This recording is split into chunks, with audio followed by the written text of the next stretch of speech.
अस्सलाम वालेकुम नाजरीन, आपका होस्ट आपका दोस्त एहसान नाजो लेट सी पाकिस्तान में आपको खुशामदीद कहता हूँ। उम्मीद करता हूँ कि आप खैरियत से होंगे। आज हम इस व्लॉग में खुसूसी तौर पे ज़िक्र करेंगे पीडीएम इत्तेहाद का। क्या ये पीडीएम इत्तेहाद कायम रहेगा या टूट जाएगा? माजी के आप इत्तेहादों को देखें, वो एआरडी हो या एमआरडी हो या उसके अलावा बाकी जो हमारे मुल्क में जमहूरियत की बहाली के लिए इत्तेहाद बने, उनकी भी एक अच्छी खासी तारीख है। वो सारे इत्तेहाद टेम्पो तो बनाया, जदोजहद तो बड़ी की, बहुत कुर्बानियाँ भी दी, लेकिन कोई भी इत्तेहाद हुकूमत को गिराने में कामयाब नहीं हो सका। बाज़ी करीब में आपको इमरान खान की मूवमेंट का मिसाल सामने है कि उसने कितना बड़ा जदोजहद की, कितनी बड़ी तहरीक चलाई और कंटेनर पे कई महीने बैठा रहा, लेकिन हुकूमत टस से मस नहीं हुई। लेकिन मौजूदा जो पीडीएम क़यादत है, वो बड़ी पुरुमीद है कि हम सिलेक्टेड हुकूमत को घर भेज देंगे। मुझे नहीं लगता कि इस पीडीएम की तारीख से इमरान खान की हुकूमत जाएगी, क्योंकि ये पीडीएम की तारीख बज़ाहिर तो इमरान खान की हुकूमत को टारगेट बनाए हुए है, लेकिन पस्से पर्दा इनका जो मुहर्रिक है या इनका जो टारगेट है वो इस्टब्लिशमेंट है। और पाकिस्तान की इस्टब्लिशमेंट बड़ी मजबूत है, और इस तरह की कई तरीके चलें तो फिर भी इस्टब्लिशमेंट को अपने मकसद से नहीं हटा सकती। ये तो इमरान खान की खुशकिस्मती है कि नून लीग और मौलाना फजल रहमान ने उसको और मजबूत बना दिया है और उसको इस्टब्लिशमेंट के करीब कर दिया है, क्योंकि अब चॉइसें ख़त्म हो गई है। मौजूदा पीडीएम की जो सूरत हाल है, अब जो इस्तीफ़ों का मामला आया है, यहाँ से आवाज़ें आने शुरू हो गई हैं कि हम इस्तीफ़ा क्यों दें। आपने एतजाज़ हसन का कल गर्दश करता हुआ बयान भी सुना होगा, जिसने पीडीएम की क़यादत को या ख़ास तौर पे पीपल्स पार्टी की क़यादत को मुतनब्बा किया है कि आप इमरान खान के लिए मैदान खाली न छोड़ें, क्योंकि अगर अपोजिशन जॉइंटली कौमी असम्बली और सूबाई असम्बलियों से इस्तीफ़ा देती है तो उसका फ़ायदा इमरान खान को होगा, क्योंकि इमरान खान ने कल सियालकोट के जलसे में ये अपोजिशन के ऊपर बाउंसर फेंक दिया है कि आप इस्तीफ़े दे दें, हम बाई इलेक्शन करा लेंगे और सेनेट की इलेक्शन भी हो जाएंगे और हम अक्सरियत में आ जाएंगे। ये तो समझो एक तीर से दो शिकार है। आपने तो इस्टब्लिशमेंट का काम आसान कर दिया।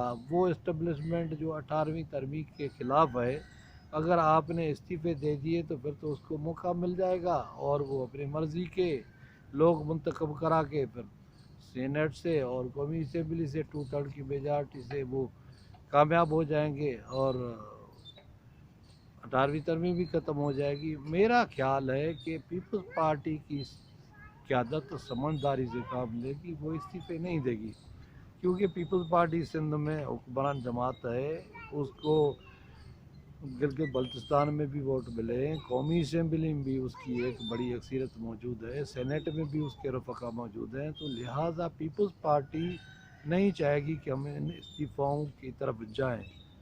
अब सवाल ये पैदा होता है कि अगर पीपल्स पार्टी ने इस्तीफ़ा नहीं दे तो क्या ये कायम इत्तेहाद रहेगा?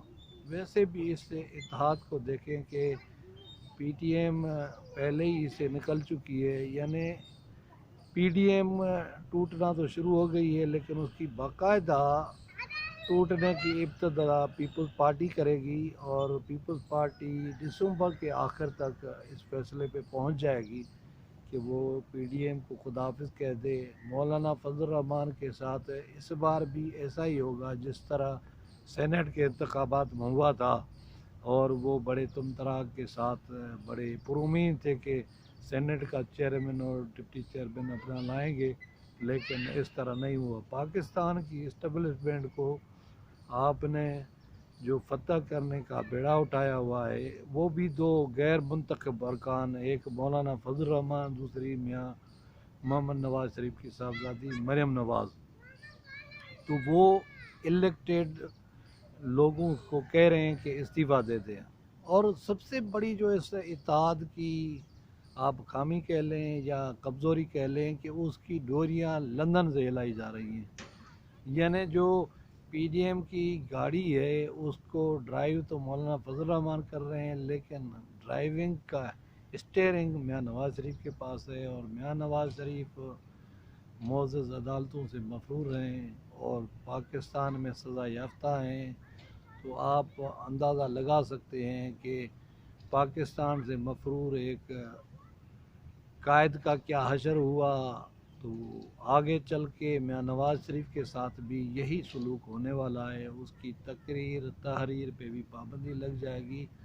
अगर मुस्लिम लीग नवाज़ ने होशमंदी से काम न लिया तो उसके ऊपर भी पाबंदी लग सकती है, उसका भी बोया बिस्तर गोल हो सकता है। क्योंकि पाकिस्तान की इस्टबलिशमेंट को जिस तरह आप चाह रहे हैं कि ज़ेर कर लेंगे, इस तरह नामुमकिन है।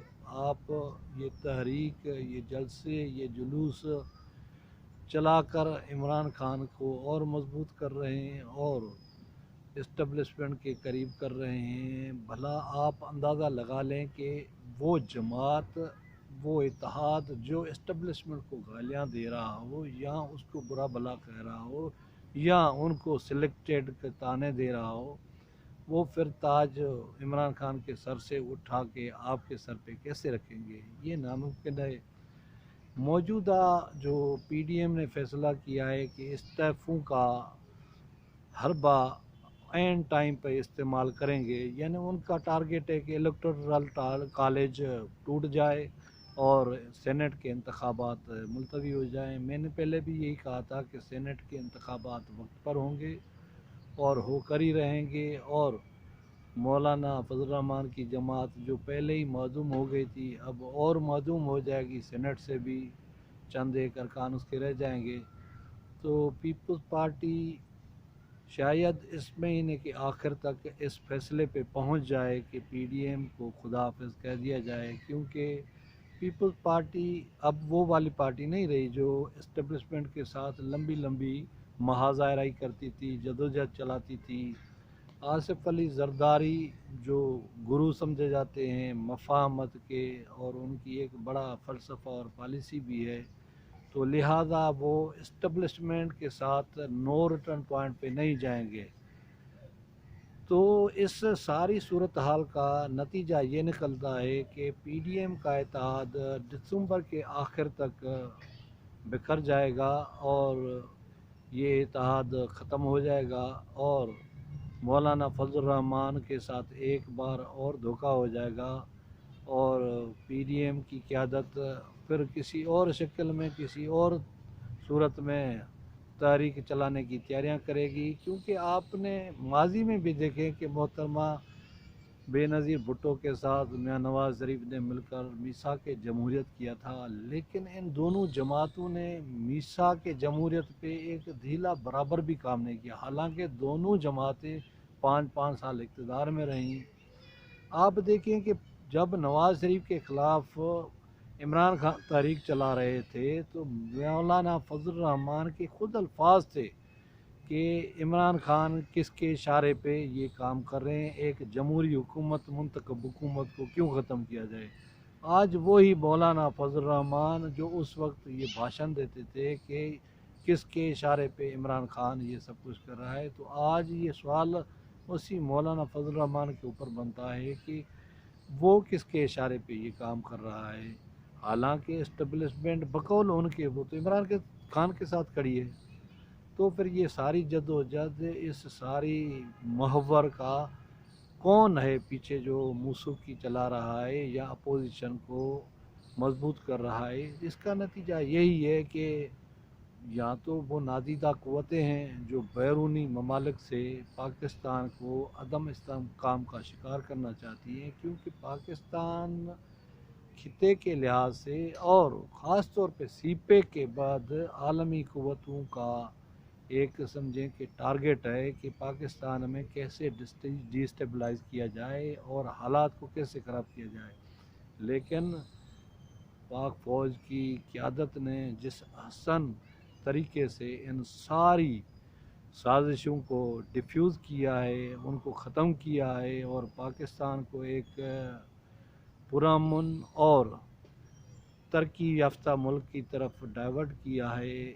हमें यही कभी उम्मीद है कि इस सूरत हाल में भी ये जो पीडीएम की जदोजहद है ये इस महीने के आखिर तक अपने मंतकी अंजाम तक पहुंच जाएगी और लॉन्ग मार्च की या इस्लामाबाद के ऊपर धावा बोलने की किसी में जुर्रत नहीं होगी और कोई ऐसी हमाकत नहीं करेगा, क्योंकि अपने ही मुल्क को डिस्टेबलाइज करना, उसको कमज़ोर करना, उसको इंतशार का शिकार करना, ये किसी पाकिस्तानी का तो नहीं हो सकता काम। ये तो गैर मुल्की क़ुव्वतों का एजेंडा हो सकता है, पाकिस्तानियों का एजेंडा नहीं हो सकता।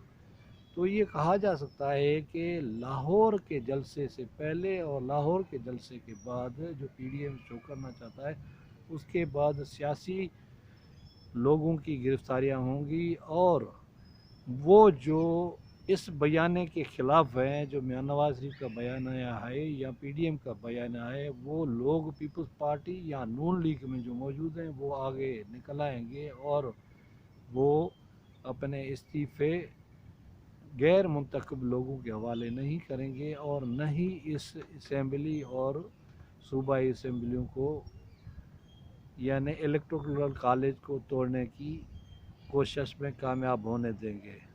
उम्मीद है नाज़रीन आपको ये मेरा तजिया पसंद आया होगा। मेरे चैनल को सब्सक्राइब करें, अगर वीडियो पसंद आए तो दोस्तों के साथ शेयर करें। अगले किसी वीडियो तक मुझे दें इजाज़त। खुदा हाफ़िज़।